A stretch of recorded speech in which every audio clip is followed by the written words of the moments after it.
Les Juifs sont là depuis très longtemps, évidemment, bien sûr. Non, je parlais des Français non juifs, qui arrivent à partir de 1830. Et vous avez dit, oui, le sionisme, c'est sortir les Juifs de la galoute.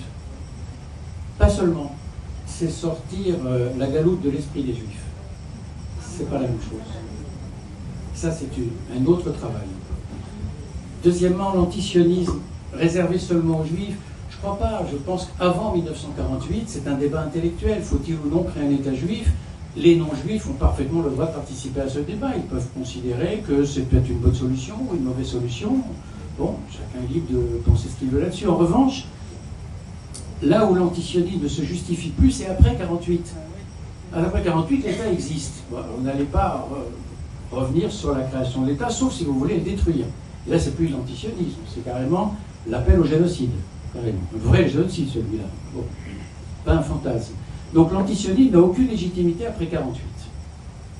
Alors on dit souvent l'antisionisme d'aujourd'hui, c'est en réalité le nouveau masque de l'antisémitisme. Bien sûr, c'est vrai, Pierre-André Taguieff l'a parfaitement montré dans ses différents livres, mais on pourrait pousser l'analyse plus loin en se posant la question suivante: est-ce que sur le fond, l'antisémitisme n'est pas d'abord et avant tout un antisionisme, à savoir un refus d'accorder aux Juifs une souveraineté quelque part, sur le fond.